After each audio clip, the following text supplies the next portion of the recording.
Hello. Welcome to another episode of Book Wormies. I'm your host, Aaron Helton, here as always to take you down an adventure exploring a new book through my lens of nonfiction preferences. The book we have today is a leadership book called The Radical Leap, L-E-A-P, as a bit of an acronym that we'll explore later. So first thing about this book, I say leadership book. However, my preferences, as we know, are business, self-help, leadership, management, psychology type of books. However, the reason I gravitate towards these books is because while it says leadership, anybody can be a leader. Really, the point of this book gets at, it explains to be as leadership, but to me could just be life. So let's dive right into it. First, a couple aspects of the book. The synopsis, first and foremost, is the author is Steve Farber. So this is The Radical Leap by Steve Farber. The character, it is from a first-person perspective. The character Steve, I believe he's a leadership development consultant or a business person working or living in California. I think it also mimics the real life of the author. And this character, Steve, has a couple business problems going on and really sets off to explore what does leadership mean to this individual, Steve. Well, they meet this surfer that goes by the moniker of Edge, E-D-G, and this surfer with a background, a secret that they hold. And they give this kind of sage-like advice to Steve throughout the book. And this is through the lens of L-E-A-P, that radical leap, those leadership aspects. So a little bit about the book as a whole. Personally, I really enjoyed it. It's an easy read, about 150, about 170 pages. So a quick little weekend book for sure. It also, due to the nature of being kind of a story, is a much easier read than piling on a bunch of research and statistics. Now, if you heard my last episode with Think Again by Adam Grant, I definitely love research and statistics and all of that. I'm a big fan of it. However, sometimes you can just burn through a book very quickly and speed through it because you're so engaged in the narrative of the story, which for some books, when they're too cognitive and too statistical and research oriented, you can get lost. So I definitely appreciate the story form of these type of books. So we go through the exploration of what leadership means through the lens of Steve at the guidance of Edge, the surfer, and we find the L-E-A-P. Now, I do implore you to go get this book for yourself. It is one of the 100 best business books of all time from a couple lists and also from the book itself referencing that statement. And I definitely recommend it. It's got a 10-year anniversary and the current iteration that I have states the copyright at 2014. So it may have been a book from 2004. I would have to double check that, but at the very least 2014. So it's held up over at least currently being 9 years. If it was a 10-year anniversary, well, maybe it's a 20-year-old book, but it's fantastic. I love the simple message and the aspect and the storytelling of it. So let's jump in. Again, I implore you to get this book for yourself, but let's look a little bit at what it teaches. So at the very end of this book, page 149 or so, it pulls out the daily handbook of the L-E-A-P. And I've said that a couple times, so what does it actually stand for? It stands for love, energy, audacity, and proof. So we're looking for love, energy, audacity, and proof to temper our leadership styles. Or, as I take the lens, just to live authentically, to have love, energy, audacity, and proof in our own lives, because anybody can be a leader. So let's talk a little bit about each of these aspects. Obviously, the book itself has some thoughts and some aspects to state for each of these pieces of the acronym. However, I would like to speak a little bit about my own experience reading this book and thinking about each of these concepts. So the first, of course, is love. I am currently a crisp 26. And obviously, I've had some relationships and I've had experience in love and things like that. But ultimately, what it means to have love for the world is a different thing. I don't have a marriage or a long-term partner at this time of recording, but, I've had heartbreak and I've had poor experiences and I've had unrequited loves. And I've heard from many individuals that have long-term marriages or very strong relationships that love for every person seems to be a little bit different. But ultimately, when we think of love as a whole, I think we think of dedication and I think we think of commitment. I think we think of building something together. Personally, I think of consideration because I definitely practice love with my friends. I love a lot of the people around me and even some strangers. How often do we connect just at a moment's glance at somebody who's wearing a goofy pin from a show that we like, or is carrying a tote bag with a funny meme that we've seen, or something like that?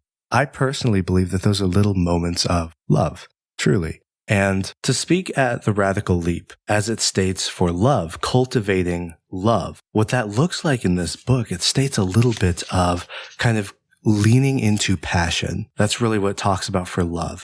It asks a couple questions like, why do I love this business or this company? Why do I love my customers? And it tries to get you to answer questions to find the intrinsic value of why you're doing what you do, which I think is definitely transferable to concept of passion. Why do I love crafting? Why am I here podcasting? It's not that I love the sound of my own voice, but I love connecting and putting my opinion out there for others to maybe send a message or reach out and say, hey, I liked that book. It helped change my life. That's something that I enjoy doing, is just connecting people, not only with sources and ways to grow and with me, but also with each other. So that's my own personal love.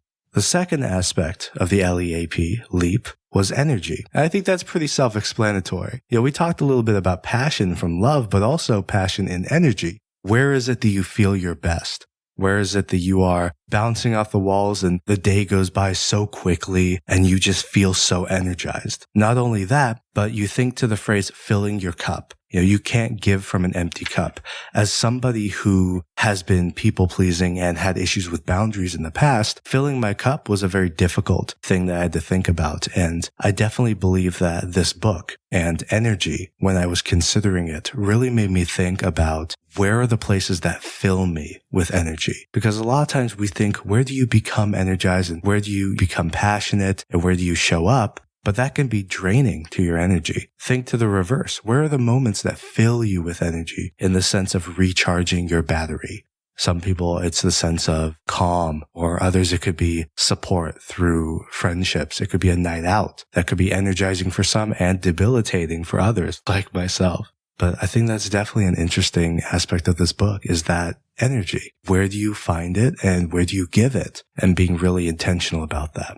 Third, we've got audacity. And honestly, when I see audacity, my expectations for this book were like, audacity seems too aggressive to me personally. And again, as a people pleaser, it definitely hit me pretty hard. But I see how they describe audacity, and it's chasing after a lofty goal. It is audacious. It is also what I would put in the bucket of courageous. And so it's two different words for essentially the same concept, in my opinion. Audacity is reaching for the impossible, almost chasing after the just mountain of a dream. I do Spartan races. So it's not just, hey, I'm going to try this 5K. I've done a couple 5Ks, but I say, I'm going to chase after a 10K. Will you run it with me? And as a story from the past, when I did end up running my 10K, I ended up having a bit of an unpreparedness. And I took 5 hours actually to tackle this 10K with a friend, because it was all uphill and then downhill and then 25 obstacles, because it was a Spartan race. And it was brutal. But I talk about audacity in the sense of that was a goal that might have been impossible. And I honestly did hit that wall of, oh my God, am I going to be able to handle this? Because I'm 3 hours in and there's still 12 obstacles and I'm about to go straight uphill for another 2 hours. Is what it felt like, because I was staring uphill and I could not see the other side of it. It disappeared behind a tree. And it was awful. It was brutal. But I made so many friends, and I brought along a friend of mine, Alexis, and that was audacity. That's the story of chasing after a goal that is almost impossible and that inspires the people around you. Having what could also be called a BHAG, which is a big, hairy, audacious goal. There we go. That word again, audacious, audacity. Where is it that you put yourself out there with such almost childish, almost naive view of, I'm going to chase after this. It might take 20 years, but I'm going to chase after it. That's audacity, and that's beautiful. The final aspect of LEAP was proof. So we have love, energy, audacity, and proof. And this one was interesting to me because proof is simple. It's a lot easier to live and lead when you've had proof, when you've already done it a couple times. And so obviously, if you want to be a more effective leader or a more effective human being, you should be able to prove that you've done so in the past, that you've been successful. However, the book makes a good point in stating you should also be proving things to yourself. You should be gathering proof for yourself. It talks about asking people for feedback, not just in leadership, but if you have a personal goal, if you want to lose weight or gain muscle, or if you want to, like me, chase after that 10K, well, I have people around me that ask, hey, when's your next race? Because I've shown them the proof that I'm going to try the 5K and I did it. I'm going to run another 5K and I did it. I'm going to try out that 10K, but it's scary. Maybe sometime next year. And so I did a 5K and they said, weren't you planning on a 10 next? I said, yeah, actually, that's the one I'm tackling next. And then I did it. I had my friend that helped me accountable and we proved to each other that we could handle that. And so ultimately, I think also to that concept of just proving it to yourself in the sense of little promises that you make to yourself. We always have New Year's resolutions or things like that, but ultimately, it's the little moments day to day that create that beauty. So usually I would try and maybe add in like a critique for some of these concepts. Ultimately, I feel like it's so simple and so straightforward and it resonates very clearly with me personally. I don't personally have a critique in the style. I think that Steve Farber has made a couple books and is also, I believe, a consultant as well. So he definitely has a good repertoire and has that proof that he talks about. That more or less concludes my review of this book. Who would I recommend it to? I mean, it's a leadership book and I would definitely recommend it to anybody who wants to improve their leadership. I would also recommend it to anybody who is lost and might want to have some guide rails to realign who they're trying to be and what direction they're trying to put their life into. Because when you think, where's the love? Where's the energy? Where is your audacity? And then where is your proof? Well, you could start to make steps to improve yourself to become the person you want to be. That said, I would also recommend it to anybody who is trying to reconnect with their values, because it's very easy for somebody to have a goal and for 20 years chase after that goal and realize, looking back, that they've gone on a different path and maybe it's time to reassess. And sometimes that's where the beauty of change can be as a human being. As always, thank you for stopping by on our journey into nonfiction here on Book Wormies. Again, I'm your host, Aaron Helton. Thank you very much, and I will see you next time. Bye.